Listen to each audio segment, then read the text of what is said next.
बिहार की बात करते हैं। बड़ी खबर बिहार की राजनीति से जुड़ी हुई। पशुपति पारस एनडीए को लेकर आज कोई बड़ा फैसला कर सकते हैं। चिराग पासवान गुट तो तवज्जो मिलने से पारस गुट में मायूसी है।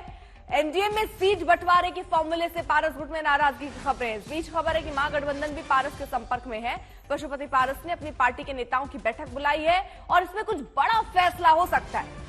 सूत्र ये भी कह रहे हैं कि पशुपति पारस को एनडीए में एक भी लोकसभा सीट नहीं मिलने वाली है और इसलिए भी वो नाराज हैं। केंद्रीय मंत्री पद से भी इस्तीफा दे सकते हैं पारस। तो फिलहाल क्या फॉर्मूला निकला है बिहार में एनडीए का फॉर्मूला, वो हम आपको बताते हैं। 5 लोकसभा सीट जो है वो दरअसल चिराग पासवान गुट को मिलने जा रहा है, लेकिन पशुपति पारस को, उनके गुट को एक भी सीट नहीं मिलने वाली और इसी बात से नाराज पशुपति पारस कोई बड़ा फैसला, बड़ा ऐलान कर सकते हैं। बैठकों का दौर अब चलने वाला है। हाजीपुर, वैशाली, ये वो सीटें जो चिराग पासवान के गुट को मिल सकती हैं। एक हालांकि जो ऑफर पशुपति पारस को एक राज्यसभा या राज्यपाल का पद जो है वो दिया जा सकता है और मंत्री बनाने का भी उनके बेटे को वादा किया गया है। तो ये फिलहाल ऑफर के तौर पर दिया गया, लेकिन इससे वो खासे खुश नहीं नजर आ रहे पशुपति पारस। हो सकता है कोई बड़ा फैसला करे। हालांकि महागठबंधन की नजर भी पशुपति पारस पर ही है। बेटे को मंत्री पद का ऑफर भी दिया गया है बीजेपी की तरफ से, लेकिन क्या उस पर उनकी सहमति बनेगी? क्योंकि इस बात से जरूर वो नाराज हैं कि तरजीह जो है वो चिराग पासवान गुट को दी गई है। क्या कहा उन्होंने, जरा सुनिए। मुझे नहीं पता कि वो गठबंधन का हिस्सा है नहीं है, ना ही वो मेरी चिंता में है। हाँ, इतना मैं कह दूं कि मेरे पास किसी का कोटा नहीं है। मेरी जो सीटें हैं वो सिर्फ मेरी हैं।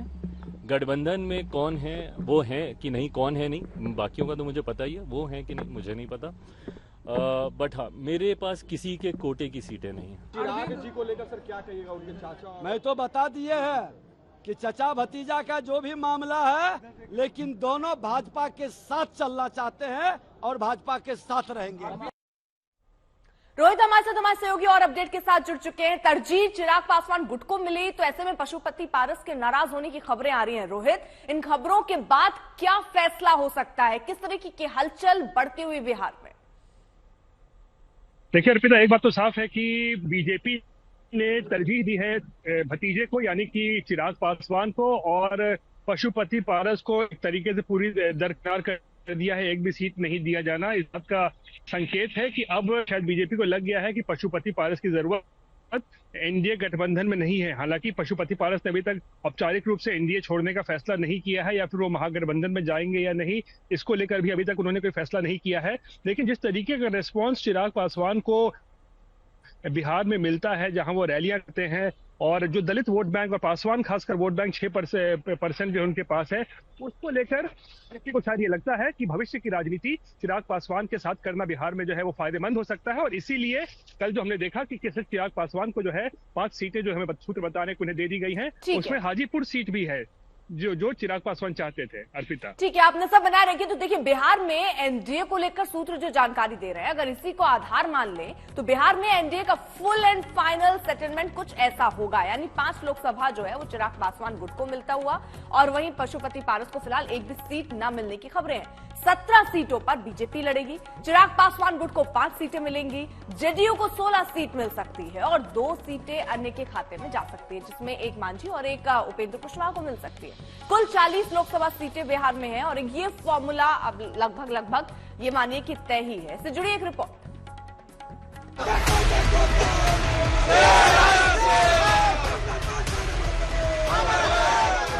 और देश में, दुनिया में लोकतंत्र की दुहाई देते नहीं बनते।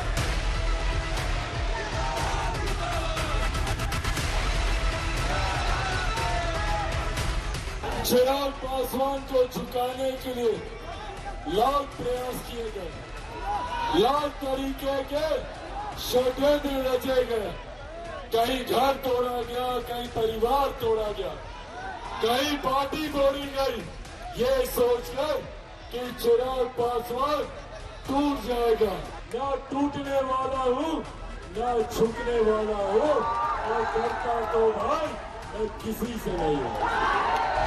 वैशाली की जनसभा में चिराग पासवान के जो तेवर थे, उसे उनके शक्ति प्रदर्शन के तौर पर देखा गया। सर पे कफन बांध के निकला हूँ। जब तक बिहार को मुझसे राज्य नहीं बना देगा, मैं भी चैन की सांस लूंगा। माना जाता है कि चिराग पासवान अपनी शर्तों को आसानी से छोड़ने वाले नेता नहीं है। ये बात बीजेपी के साथ हुई उनकी डील से भी साबित हो गई, जिसमें चिराग पासवान ने चाचा का पत्ता साफ कर दिया कि आज पुनः एनडीए के साथ जो हम लोग का पुराना गठबंधन रहा है, जिस गठबंधन के तहत दो बार हम लोग लोकसभा और दो बार हम लोग विधानसभा का चुनाव पिछले 10 सालों में हम लोग लड़ चुके हैं। अब ये दो तस्वीरें देखिए जो बता रही है कि बिहार में चाचा के साथ भतीजे ने खेल कर दिया। चिराग की पहली तस्वीर जेपी नड्डा के साथ है, तो दूसरी तस्वीर में उन्होंने अपने पिता को हाथ जोड़ते हुए ट्वीट की और लिखा कि पापा आपका आशीर्वाद यूं ही बना रहे। सूत्रों से मिली जानकारी के मुताबिक चिराग पासवान की पार्टी को 5 सीटें मिली हैं। इसमें हाजीपुर, वैशाली, जमुई, खगड़िया और नवादा है, जबकि चिराग के चाचा पशुपति पारस को एक भी सीट नहीं मिली है। सूत्रों के मुताबिक पशुपति पारस के सामने राज्यपाल या फिर एक राज्यसभा सीट का प्रस्ताव रखा गया। अब गेंद पशुपति पारस के पाले में, यानी वो एनडीए में रहेंगे या छोड़ेंगे। गठबंधन के तमाम साथी वो सब एक साथ बैठकर न सिर्फ सीटों की बल्कि सीटों का चयन भी हो चुका है, उसकी भी घोषणा हम सब साथ मिलकर करेंगे। पिछली बार बिहार में रामविलास पासवान की पार्टी ने 6 लोकसभा सीटों पर चुनाव लड़ा और जीता। इन 6 सीटों में एक सीट रामविलास पासवान की हाजीपुर सीट भी थी, जहां से चिराग के चाचा पशुपति पारस सांसद थे। रामविलास पासवान के निधन के बाद साल 2021 में उनकी लोक जनशक्ति पार्टी 2 हिस्सों में टूट गई। इसका एक धड़ा राष्ट्रीय लोक जनशक्ति पार्टी उनके भाई पशुपति पारस के साथ है, जबकि दूसरा धड़ा उनके बेटे चिराग पासवान के पास है। पार्टी में टूट के बाद पशुपति पारस के साथ एलजेपी के 5 सांसद चले गए, वहीं जमुई सीट से चिराग पासवान सांसद बन गए। अब इस नए गठबंधन में सीट बंटवारे से साफ हो गया है कि इस बार चिराग अपने चाचा पर भारी पड़े। क्या वो आपके कोटे में है या नहीं है? भाई मुझे नहीं पता कि वो गठबंधन का हिस्सा है नहीं है, ना ही वो मेरी चिंता में है। हाँ, इतना मैं कह दूं कि मेरे पास किसी का कोटा नहीं है। मेरी जो सीटें हैं वो सिर्फ मेरी हैं। गठबंधन में कौन है वो है कि नहीं, कौन है नहीं, बाकियों का तो मुझे पता ही है, वो है कि नहीं मुझे नहीं पता। बट हाँ, मेरे पास किसी के कोटे की सीटें नहीं है।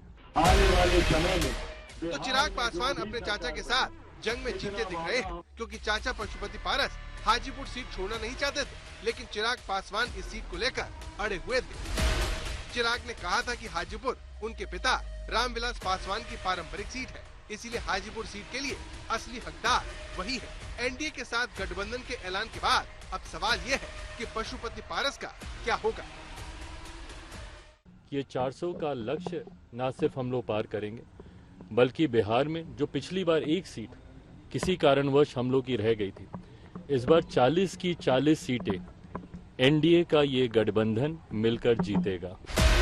पिछले कुछ दिनों से बिहार की राजनीतिक गलियारों में चिराग पासवान पर सबकी नजरें थी। चिराग पासवान और बीजेपी के रिश्तों में खटास की भी अटकलें लगाई जा रही थी, लेकिन दोनों पार्टियों में सीट बंटवारे के बाद अब इस तरह की चर्चाओं पर विराम लगता दिख रहा है। आज तक ब्यूरो। चिराग पासवान ने 2014 में बॉलीवुड को छोड़कर जमुई से चुनाव लड़कर सियासत में एंट्री मारी थी। 2019 में भी चिराग पासवान जीते, लेकिन अब चिराग के सामने जमुई के अलावा मिली सभी 5 सीटों को जीतने की चुनौती है, और इसके अलावा उन्हें यह भी साबित करना होगा कि रामविलास पासवान की तरह उनके पास भी बिहार में वोटों का वो नंबर हासिल है जो राज्य के सियासी नतीजों के लिहाज से निर्णायक है। रामविलास पासवान को लालू प्रसाद यादव मौसम वैज्ञानिक कहते थे। पासवान के बारे में यह मशहूर था कि वो अनुमान लगा लिया करते थे कि सत्ता किस पार्टी के पास आने वाली है, और वो उसी गठबंधन का हिस्सा बन जाते थे। सवाल यह है कि खुद को पासवान का उत्तराधिकारी बताने वाले चिराग पासवान के एनडीए के साथ चुनाव लड़ने से बिहार के नतीजों पर क्या असर पड़ेगा।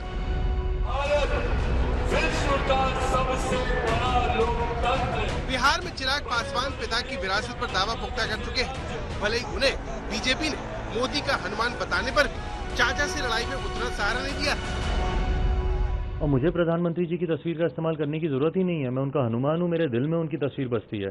किसी दिन होगा तो छाती चीर के भी दिखा दूंगा कि मेरे दिल में मेरे प्रधानमंत्री बसते हैं।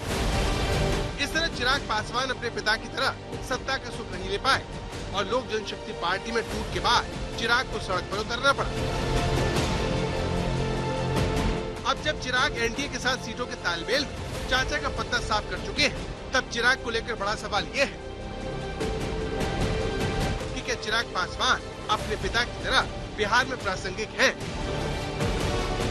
रामविलास पासवान को बिहार में दलितों का सबसे बड़ा नेता माना जाता था। उनकी पार्टी एलजेपी के बाद करीब 6% वोट रहा है। उन्होंने अपने वोट बैंक का हमेशा राजनीतिक चतुराई से इस्तेमाल किया। इसीलिए चिराग को साथ लेने के लिए लालू यादव ने भी कोई कसर नहीं छोड़ी।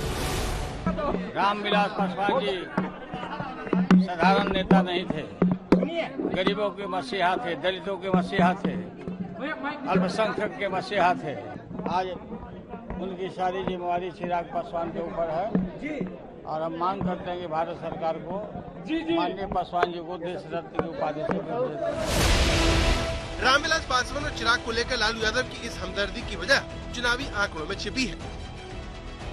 मौजूदा समय में बिहार में एनडीए में शामिल दलों को साल 2019 के लोकसभा चुनावों के आधार पर देखें तो उन्हें करीब 60% वोट मिले थे, जिसमें बीजेपी 24%, जेडीयू 22% के साथ बड़े हिस्सेदार थे। इसके अलावा उपेंद्र कुशवाहा की पार्टी आरएलएसपी को 3.6% और जीतन राम मांझी की पार्टी को करीब 2% वोट मिले। साल 2019 के लोकसभा चुनावों के आंकड़ों पर गौर करें तो एलजेपी को उन चुनावों में करीब 8% वोट मिले थे। वहीं पिछले लोकसभा चुनावों में आरजेडी, कांग्रेस और वाम दलों ने मिलकर करीब 25% वोट हासिल किए थे। इस तरह विपक्ष पर निर्णायक बढ़त हासिल करने में एनडीए के लिए पासवान की पार्टी अहम हो जाती है। यही वजह है कि आरजेडी एनडीए में रहने या न रहने के चिराग के फैसले का इंतजार करती दिखी थी। एलजेपी में टूट के बाद से लालू यादव खुद भी चिराग को तेजस्वी के साथ आने की अपील कर चुके थे। चिराग पासवान ही लीडर बन गया, चाहे जो भी हेर फेर हुआ, चिराग पासवान ही लीडर है। सारे लोग वहाँ बिहार में सब गुलबंद हो गए। क्या आप चाहेंगे कि तेजस्वी और चिराग एक साथ? हाँ, हम चाहते हैं। लालू यादव और रामविलास पासवान के बीच पुरानी मित्रता रही है। साल 2009 के लोकसभा चुनाव में रामविलास की हार के बावजूद उनको राज्यसभा भेजने में लालू यादव ने अहम भूमिका निभाई थी। चिराग पासवान भी लालू परिवार के साथ पुराने रिश्ते के बारे में बोलते रहे हैं और तेजस्वी यादव से उनकी करीबी की चर्चा भी सियासी गलियारों में होती रही है। दोनों ही नेताओं ने एक दूसरे के खिलाफ कभी बयानबाजी भी नहीं की।